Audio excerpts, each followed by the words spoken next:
The air in the small, clapboard room is thick with the scent of dust, sickness, and the faint, sweet aroma of willow bark tea. Alara, her form softened and rounded by the 7 months of life she carries, sits on a low stool beside a narrow cot. Her voice, a low and gentle alto, weaves a melody as delicate as a spider's thread, a lullaby not for sleep, but for the final letting go.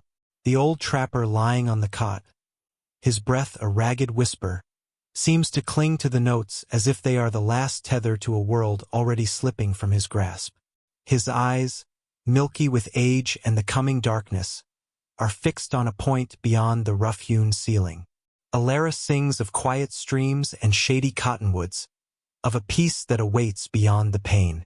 This is her strange, solemn ministry in the hardscrabble town of Sorrow's End, a place where life is often as brittle as the dry earth. She is the tender of final moments, the one who eases the passage with song when words have failed and comfort is scarce. She sings not for coin, though a little is sometimes pressed into her hand, but because she understands the language of fading light, the fear that can grip a soul at the precipice. And perhaps, too, because the melodies soothe the restless stirring within her own belly, a counterpoint of burgeoning life against the ever-present shadow of its end. Outside, the wind whispers through the sparse buildings of Sorrow's End, carrying the grit of the plains. A figure stands in the deeper shadows of the livery stable across the dusty track, a man as weathered as the wind-scoured landscape. Jedediah. He doesn't consciously choose to be here when she sings, but his feet often lead him to this periphery of grief. He watches her sometimes, a fleeting glimpse through a grimy window, a silhouette against the lamplight, this woman heavy with child, who communes with the dying. Her songs, muted by distance and walls, are faint currents in the otherwise stagnant air of his existence. They are like water on stone, not yet breaking through, but a constant, almost imperceptible touch. He doesn't know her name, nor she his. He is simply the silent man, the one whose own voice has been lost to a sorrow so profound it has become his only language. There's more to this character than meets the eye. Before their true worth or secret comes to light, tell us, have you ever misjudged someone only to be surprised? And if you love a story of hidden depths, hit like and subscribe. Alara finishes her song. The old trapper's breathing has softened, faded into silence. She stays a moment longer, a stillness in the room that is more than just the absence of sound.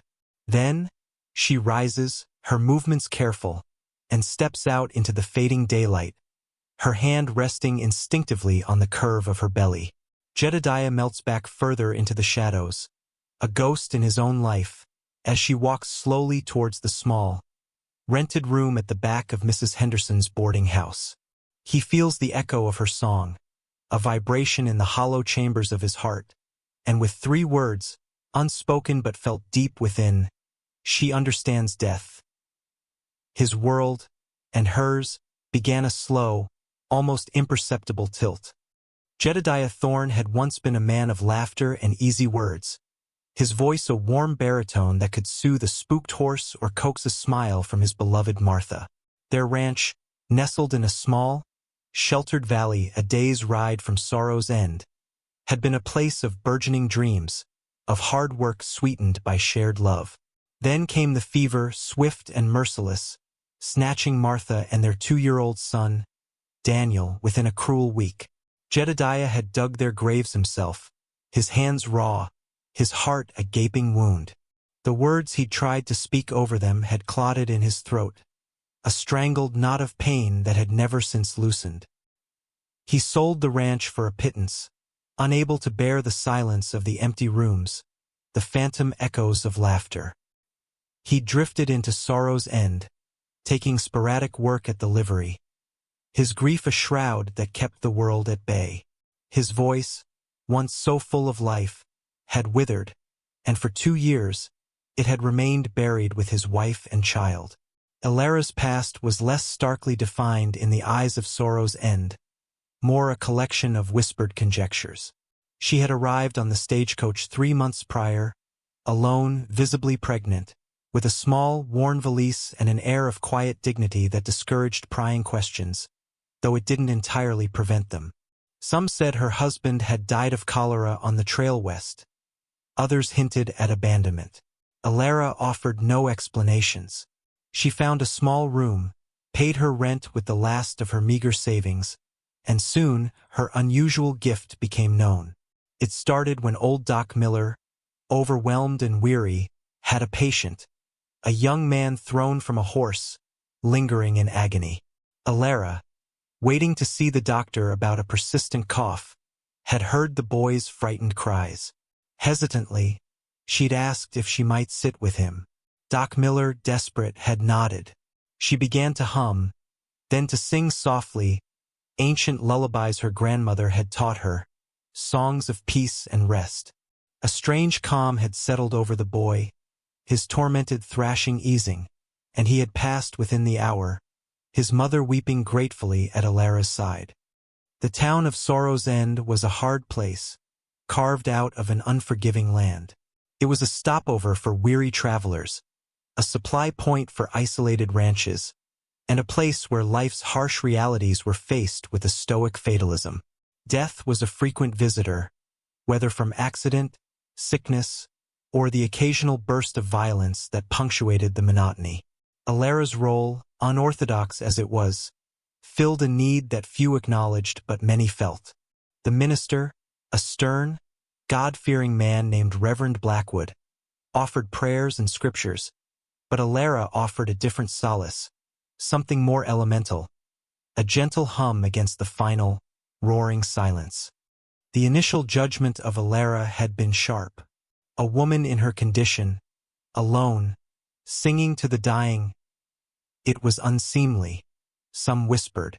Mrs. Henderson, her landlady, a woman whose face seemed permanently puckered with disapproval, had initially been reluctant to rent her the room.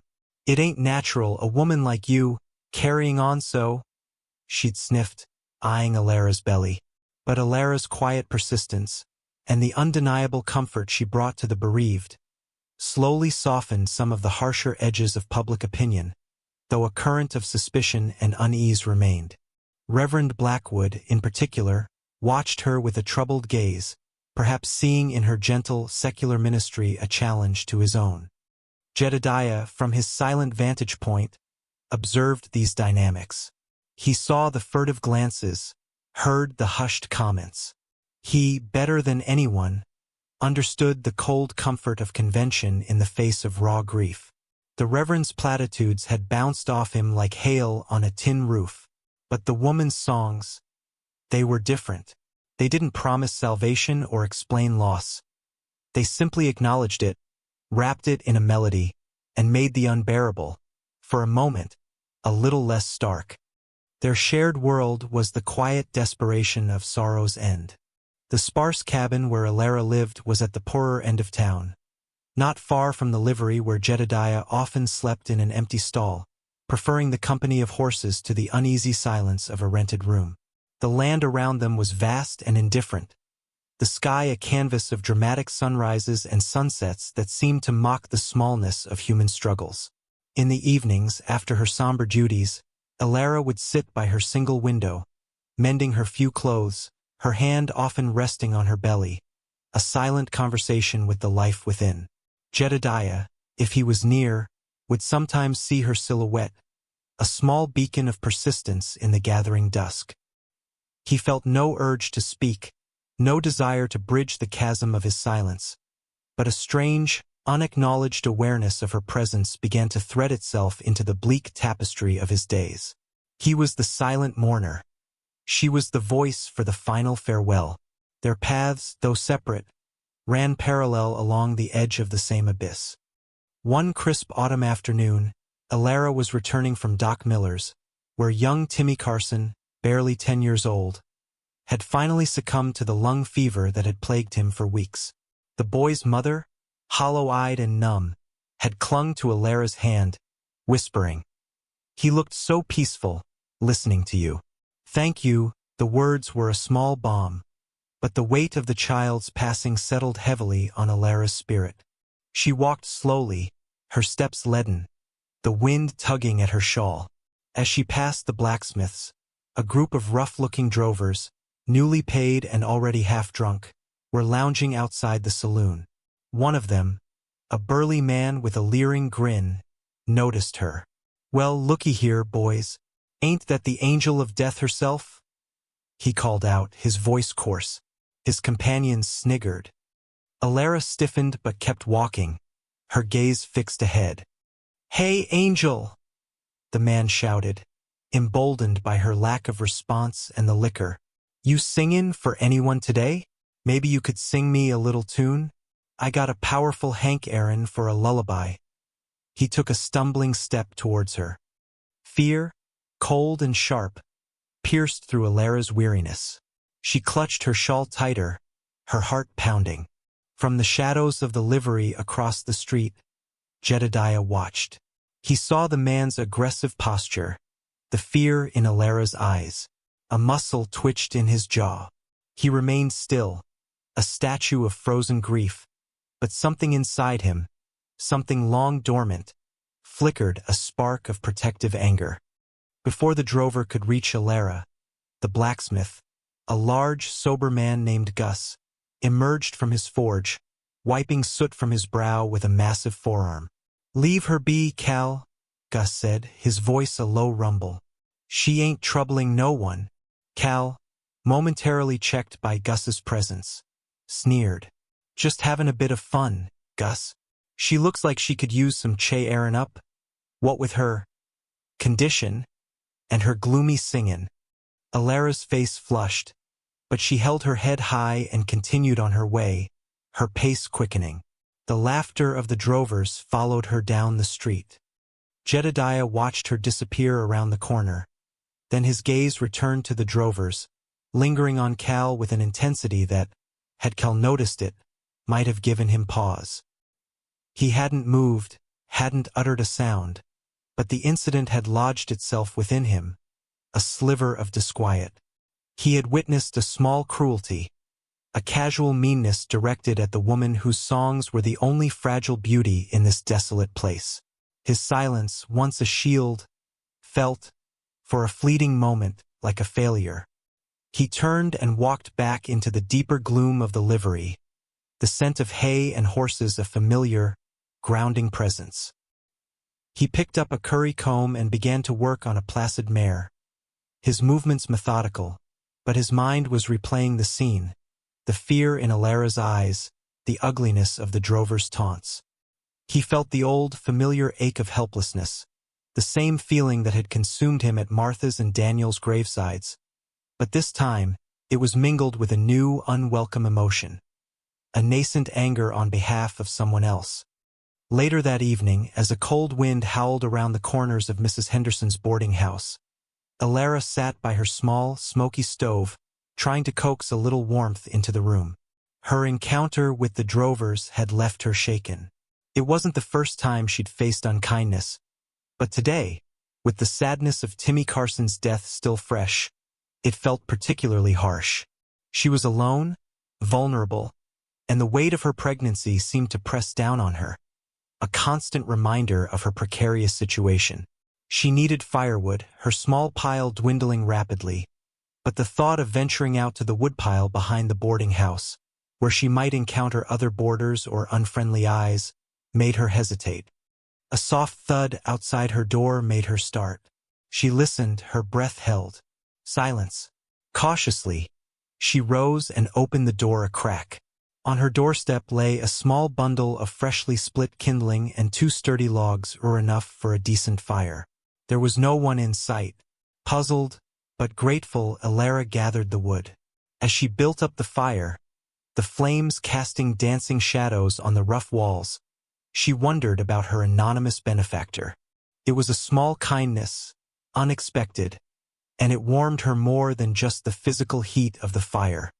Across town, in the chill of the livery, Jedediah lay in the hay, staring up at the roof. He had seen her light, seen the smoke from her chimney falter earlier.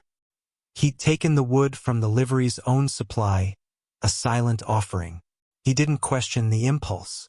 It was an action, not a thought, a small counterweight to the ugliness he'd witnessed earlier. He wasn't ready to speak, not to her, not to anyone. But perhaps, in the quiet language of deeds, he could begin to find another way to interact with the world, a world that now included the steady, somber presence of the pregnant woman who sang to the dying. The days shortened, and a chill settled deep into the bones of sorrow's end.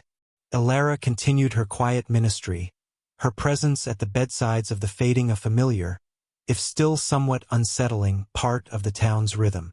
She sang for old Mrs. Abernathy, whose mind had wandered off long before her body gave out, and for a young cowboy, no more than a boy, bucked off a bronc and broken internally. With each passing, Alara felt a piece of herself go with them, a shared journey into the quiet. Her own life, growing within her, was a constant, palpable counterpoint to the departures she witnessed. Jedediah remained a peripheral figure, a silent observer. He'd taken to leaving small offerings near her door more regularly. A few potatoes from the livery's meager garden, a rabbit he'd snared in the hills beyond town, once even a slightly bruised apple he'd traded a piece of mending for. He never waited for thanks, never sought acknowledgement. These were transactions with his own conscience, perhaps, or small, unspoken gestures of empathy. Alara, in turn, accepted these anonymous gifts with a quiet gratitude, a sense of a hidden, watchful presence that was more comforting than alarming. She sometimes found herself looking for him, a glimpse of his tall, stooped frame in the distance, his face always shadowed by his hat and his grief. One afternoon, as Alara was helping Mrs. Henderson hang out laundry, a task she performed in part payment for her room, the older woman, in a rare moment of softened austerity, spoke. "That man Thorne," she said, nodding towards the livery where Jedediah was mucking out a stall. "He watches you sometimes." Alara felt a blush creep up her neck. I hadn't noticed," she lied softly, though she had. Mrs. Henderson sniffed, her expression unreadable. "Lost his wife and boy, you know. Fever. 2 years back. Hasn't spoken a word since, they say. Just shut himself down," she paused, then added, almost to herself, "Some sorrows are too deep for words." Alara looked over at Jedediah. His movements were slow, deliberate, as if weighed down by an invisible burden. She saw not just a silent, grieving man, but a fellow traveler in the landscape of loss. Her own husband, Thomas, had been full of life and laughter, much like the man Mrs. Henderson described Jedediah to have once been. Thomas had succumbed to a snakebite on their journey west, his dreams of a new life in California dying with him in her arms on a dusty, desolate plain. She understood the silence that grief could impose, though hers had found its outlet in song, while his had seemingly swallowed his voice whole. The next day, as she passed the livery, she saw Jedediah struggling to mend a torn harness, his large hands clumsy with the needle and all. On impulse, she stopped. He looked up, his eyes, dark and haunted, meeting hers for a brief, startled moment before flicking away. "Mr. Thorne," she said softly. He didn't respond, his attention fixed on the harness. If you like," she continued, her voice gentle, "I could mend that for you. I'm fairly handy with a needle." He remained frozen, the needle poised. For a long moment, the only sounds were the distant clang of the blacksmith's hammer and the sigh of the wind. Alara waited, not pushing, simply offering. Slowly, almost reluctantly, he extended the harness towards her. Their fingers brushed as she took it, a fleeting contact that sent a strange awareness through both of them. "I'll have it back to you by evening," she said, then turned and walked away, the heavy leather in her hands. Jedediah watched her go, a tumult of unformed emotions churning within him. It was the first time anyone had addressed him so directly, so gently, in months. Her voice, the the same one that wove lullabies for the dying, had been unexpectedly kind. He felt a crack in the icy facade of his grief, a tiny, almost painful fissure. Alara mended the harness with neat, strong stitches, her fingers working with a practiced skill.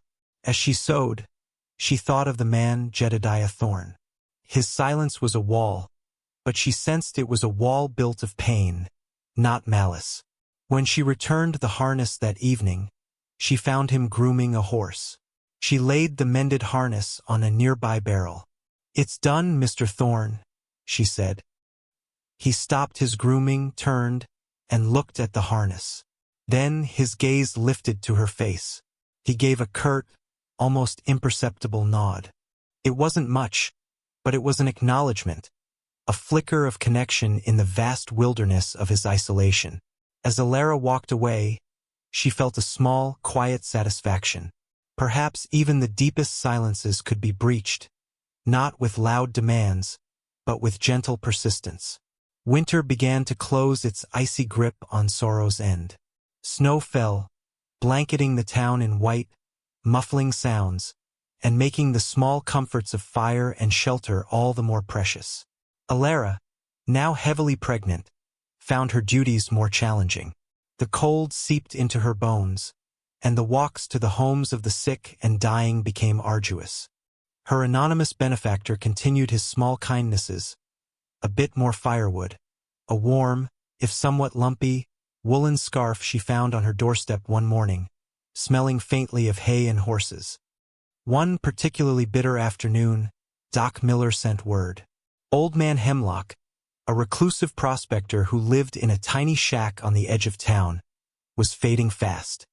"He's alone, Alara," Doc Miller had said, his face etched with weariness. "Nookin. It would be a kindness if you'd go." Alara bundled herself as best she could and set out. The wind was fierce, driving pellets of snow into her face. The path to Hemlock's shack was drifted over, and she struggled with each step, her breath misting in the frigid air. She was halfway there, her legs aching, her body chilled, when she stumbled, her foot catching on an unseen root beneath the snow. She cried out, more in frustration than pain, as she fell heavily to her knees. For a moment, she just knelt there, the snow cold against her skin, a wave of despair washing over her. She was so tired, so cold. The baby within her gave a strong kick, as if in protest. Gathering her resolve, she tried to push herself up, but her numbed hands slipped on the icy ground. Suddenly, a dark shape materialized through the swirling snow. Jedediah. He had evidently been following her, a silent guardian in the storm. Without a word, he reached down, his large, calloused hands surprisingly gentle as he took her arm and helped her to her feet. He looked at her, his expression unreadable in the dim light, then gestured towards Hemlock's shack, a faint plume of smoke rising from its chimney. He began to break trail for her, his tall frame pushing through the drifts, creating a path for her to follow. Alara walked behind him, grateful for his silent strength. They reached the shack, and Jedediah pushed open the rickety door, stepping aside to let her enter. The air inside was stale and cold, despite a meager fire struggling in the hearth. Old Man Hemlock lay on a pallet of straw, his breathing shallow. Alara went to him, knelt, and took his icy hand. She began to sing, her voice a little shaky at first from the cold, but soon strengthening, filling the small, desolate space with a melody of peace. Jedediah remained by the door, a sentinel in the shadows. He watched her, listened to her song. He saw the tension ease from the old man's face, a flicker of something like peace in his dying eyes. And as he listened, he felt something stir within him, something beyond the familiar ache of his own grief. It was a sense of awe, perhaps, at her unwavering compassion, her ability to bring beauty into such stark, sorrowful places. He thought of Martha, of Daniel.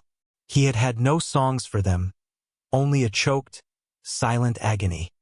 When it was over, When Old Man Hemlock had breathed his last, Alara rose, her face pale but serene. She looked at Jedediah. "Thank you," she whispered. He merely nodded, his gaze dropping to the floor. He turned and left the shack, stepping back out into the storm. Alara followed a moment later, pulling the door closed behind her. Jedediah was waiting. Again, he walked ahead, breaking the trail back towards town. The wind still howled, but the journey back felt different. They were two solitary figures, moving through a landscape of white, but they were not entirely alone. A fragile, unspoken understanding had formed between them, forged in the crucible of a shared, somber duty. The incident at Hemlock's shack marked a subtle shift. Jedediah's presence became less peripheral, more quietly attentive.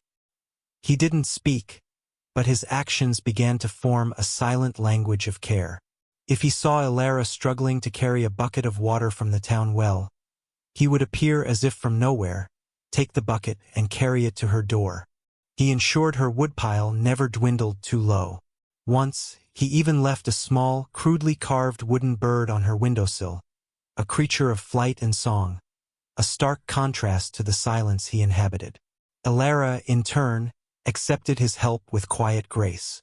She would sometimes leave a warm biscuit or a piece of cornbread where he might find it in the livery, a small return for his unspoken kindnesses. She talked to him occasionally, simple observations about the weather or a comment about a passing wagon. She didn't expect replies, and he offered none, but she sensed he listened. His eyes, though still shadowed by grief, would sometimes meet hers for a fraction of a second longer than before, a fleeting glimpse of the man behind the wall of silence. The town, always watchful, noticed these small interactions. Whispers followed them. "That mute thorn, he's taken a shine to the death singer," some said, with a mixture of pity and derision. Others, like Gus the blacksmith, watched with a more thoughtful expression. Reverend Blackwood's disapproval seemed to deepen. He saw something unholy in their strange, silent communion, a shared preoccupation with death that he found unsettling, especially with Alara's advanced pregnancy, a constant, visual reminder of life's sacred cycle which, in his view, she was profaning with her morbid duties. One Sunday, after his sermon, a fiery discourse on the wages of sin and the perils of straying from the righteous path, with several pointed allusions to those who consort with darkness, Reverend Blackwood approached Alara as she was leaving the small church. She attended services occasionally, seeking a moment of peace, though the Reverend's judgmental gaze often made her uncomfortable. "Mrs. Alara," he began, his tone stiff, "I feel it is my duty to speak with you. Your activities in this town are becoming a cause for concern." Alara met his gaze steadily. "Reverend? I only try to offer comfort where it is needed." "Comfort?" Blackwood scoffed, his face hardening. "You offer pagan dirges, woman. You usurp the role of the church of God's own ministers in the hour of passing. And this association, this understanding you seem to have with Thorn, a man who has clearly turned his back on God and community." He gestured vaguely towards the livery. "It is unseemly, especially for a woman in your delicate condition." His eyes flicked pointedly to her swollen belly. Alara felt a flush of anger, rare for her. "My condition, as you call it, Reverend, is a reminder of life, not an impediment to compassion. And Mr. Thorn, he has been kind, kinder than many who profess their faith so loudly." Blackwood's lips thinned. "Kindness can be a cloak for other things, madam. I would have you consider your soul and the soul of this town. Your presence, your actions, they cast a shadow." "Perhaps, Reverend," Alara said, her voice quiet but firm. "It is not my shadow you see, but the reflection of a sorrow this town tries too hard to ignore. I offer what little I can. If that offends you, I am sorry for it. But I will not stop." She turned and walked away, leaving Reverend Blackwood standing on the church steps, his face a mask of righteous indignation. The encounter left Alara feeling unsettled and more isolated than ever. The judgment of the town, personified by the minister, was a heavy weight. She thought of Jedediah, of his silent, unwavering support. His grief was a shield, but his quiet acts of kindness were a lifeline. As her time drew near, Alara's movements became more restricted. The walks across town were too taxing. She still sang, but only if the dying were brought to a room at Mrs. Henderson's, or if Doc Miller felt it was urgent enough to fetch her in his buggy. Her world shrank to her small room, the boarding house kitchen, and the short path to the necessary. Fear, a cold companion she had managed to keep at bay for months, began to whisper at the edges of her resolve.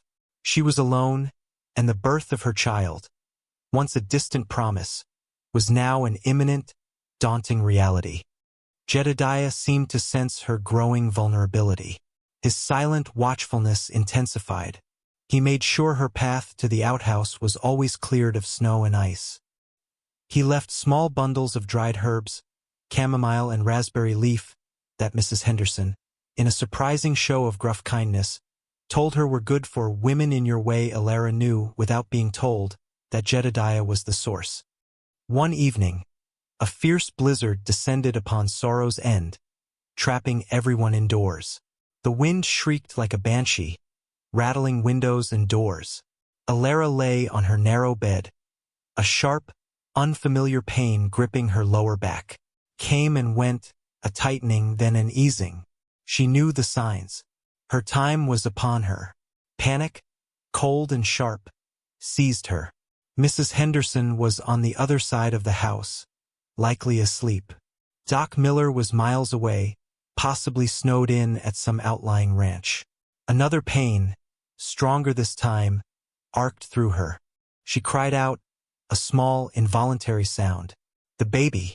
It was coming, alone in the midst of a raging storm.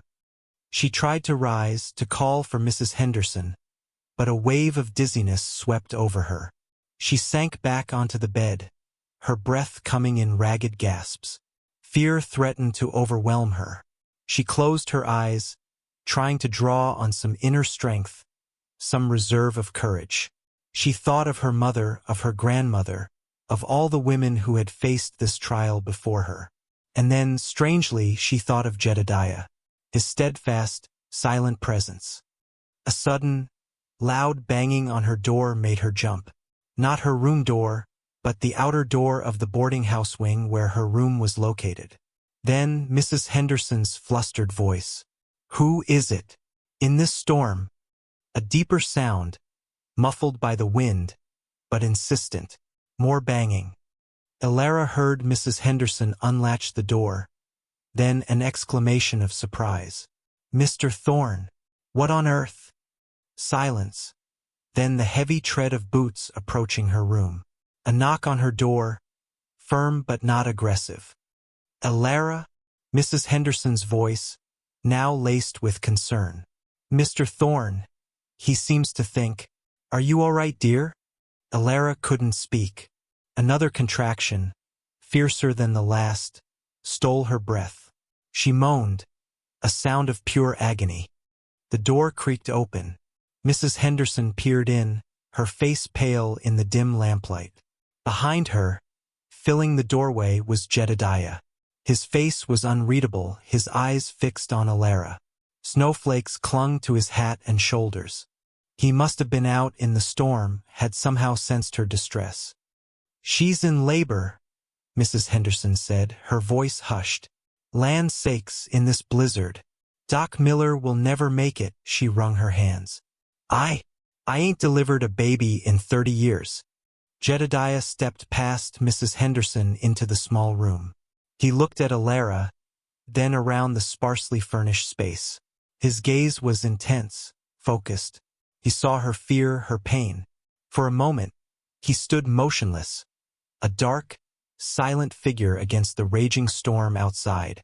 Alara looked at him, a desperate plea in her eyes. Then he moved. He went to the stove, checked the fire, added more wood from the small pile he himself had provided. He found a bucket, gestured to Mrs. Henderson, a questioning look. "Water," she stammered. "We'll need hot water. And clean cloths." While Mrs. Henderson bustled off, Jedediah approached Alara's bedside. He looked down at her, his face still a mask, but his eyes. There was something in his eyes, a flicker of profound emotion that Alara couldn't name. He reached out, his large, calloused hand hovering for a moment before gently, hesitantly, resting on her forehead, brushing away a damp strand of hair. The touch was surprisingly comforting, a solid, grounding presence in the midst of her pain and fear. He didn't speak. He couldn't.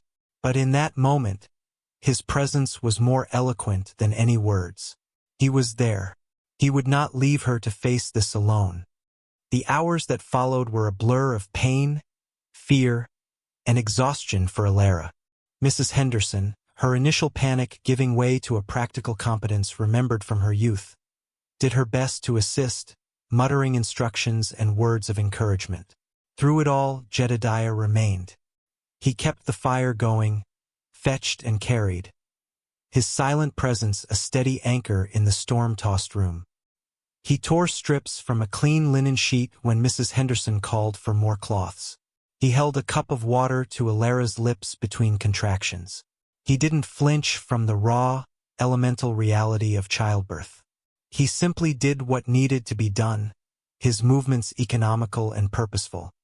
Alara, lost in the vortex of labor, was only vaguely aware of his actions. But she felt his presence, a steadfast rock in the turbulent sea of her agony. There were moments when she wanted to scream, to give up, but then she would see his face, shadowed in the lamplight. His gaze fixed on her with an unwavering intensity, and she would find a new reserve of strength. The blizzard raged outside, a symphony of howling wind and driving snow, mirroring the storm within the small room. Time lost all meaning. There was only the pain, the effort, the desperate struggle to bring her child into the world. Then, just as dawn was breaking, painting the snow-covered world outside in hues of gray and pale rose, the final, desperate push. A sharp cry from Alara, followed by a different sound, the thin, wavering wail of a newborn baby. "A girl!" Mrs. Henderson exclaimed, her voice thick with emotion and exhaustion. "A beautiful baby girl!" Alara sagged back against the pillows, tears streaming down her face, a profound, overwhelming relief washing over her. She reached out her arms, and Mrs. Henderson gently placed the small, swaddled bundle into them. Her daughter, perfect, tiny, and miraculously alive. Alara looked at the infant's scrunched-up face, the impossibly small fingers, and her heart swelled with a love so fierce it took her breath away. She looked up, seeking Jedediah. He stood near the stove, his back partially to her, his shoulders slumped as if under a great weight. He hadn't moved when the baby cried. He seemed frozen, a statue once more. "Mr. Thorne," Alara whispered, her voice hoarse. He didn't turn. Mrs. Henderson, busy tidying up, clucked sympathetically. "Poor man. This must be hard on him, rememberin' his own little 1-inch." Alara looked at her daughter, then back at Jedediah's rigid form. A wave of understanding, mixed with a deep, aching compassion, washed over her. He had stayed, he had helped. He had faced the miracle of birth despite the ghosts of his own devastating loss. "Jedediah," she said, her voice a little stronger, firmer. She had never used his given name before. Slowly he turned. His face was a ravaged landscape of grief. Tears streamed openly down his weathered cheeks, carving paths through the grime and stubble. His eyes, fixed on the tiny baby in Alara's arms, were filled with an agony so profound it was almost unbearable to witness. He looked from the child to Alara, then back to the child, his chest heaving with silent sobs. Alara's heart broke for him. "Oh, Jedediah," she breathed. He took a hesitant step towards the bed, then another. He stopped beside her, looking down at the baby, his whole body trembling. His lips moved, as if trying to form words, but no sound came out, only a choked, guttural sob.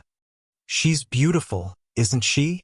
Alara said softly, her voice gentle, inviting.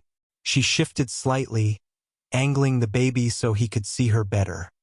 Jedediah stared at the infant, his gaze devouring every tiny detail. He reached out a trembling hand, his calloused, work-roughened fingers hovering over the baby's soft cheek. He hesitated. Then, with infinite tenderness, he lightly touched the baby's head, his finger tracing the delicate curve of her skull. A shudder ran through him. His eyes closed, and for a long moment, he stood there, wrestling with a storm of emotions that seemed to threaten to tear him apart. Alara watched him, her own tears flowing freely now, tears of joy for her daughter, tears of sorrow for his pain, tears of gratitude for his presence. Then he opened his eyes. He looked at Alara, a raw, vulnerable plea in his gaze. His lips trembled. He swallowed a visible effort. And then he spoke. His voice, when it came, was a rough, rasping whisper, like stones grinding together, a voice unused for so long it had almost forgotten its purpose. Martha, he choked out, the name a shard of glass in his throat. She looked like Daniel. The words, broken and raw, hung in the air. He had spoken. After 2 years of silence, he had found his voice, dredged up from the depths of his unimaginable grief, prompted by the sight of new life, by the echo of his lost love, his lost child. Alara's breath caught in her throat. She could only nod, her eyes filled with unshed tears for his sorrow, which now had a name, a face. Jedediah stared at the baby, his gaze still filled with pain. But now, something else flickered there too. A fragile, tentative wonder. A spark of connection to the living, to the present. He reached out again, and this time, his finger gently stroked the baby's cheek. The infant, as if sensing his touch, made a small, contented sigh.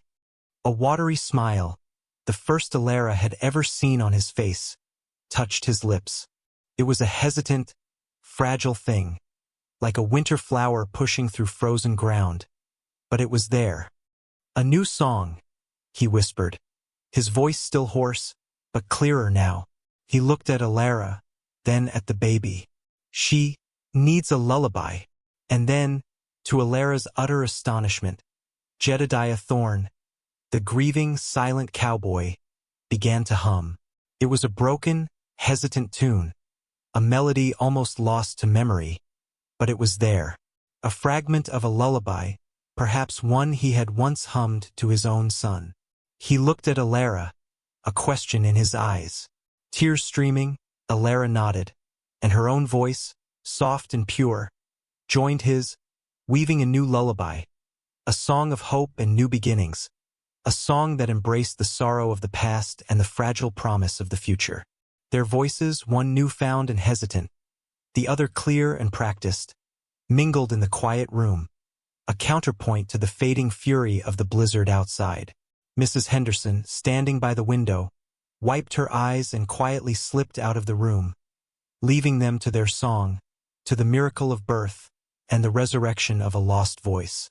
The silence of sorrow's end had been broken, not by a shout, but by a whisper, a name, a lullaby. The grieving cowboy had found his voice, and in doing so had helped to welcome a new life, and perhaps, begin to reclaim his own. He watched Alara cradle her daughter, her face illuminated by a profound, tender joy, and for the first time in 2 long, desolate years, Jedediah Thorne felt a flicker of warmth in the frozen landscape of his heart, the first note of a song he thought he would never hear again. The storm had passed, leaving sorrow's end blanketed in a pristine, sun-dazzled white. Inside Alara's small room, a quiet peace reigned.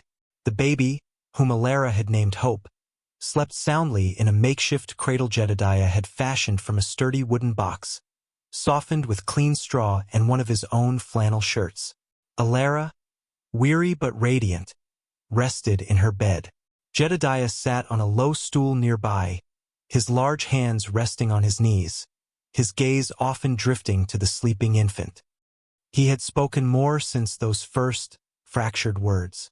Simple things, hesitant at first, but his voice, though still rough, was regaining its timbre. He asked Alara if she needed anything, commented on the baby's tiny fingers, even managed to quiet. "She's a good-looking little thing." That brought a soft smile to Alara's lips.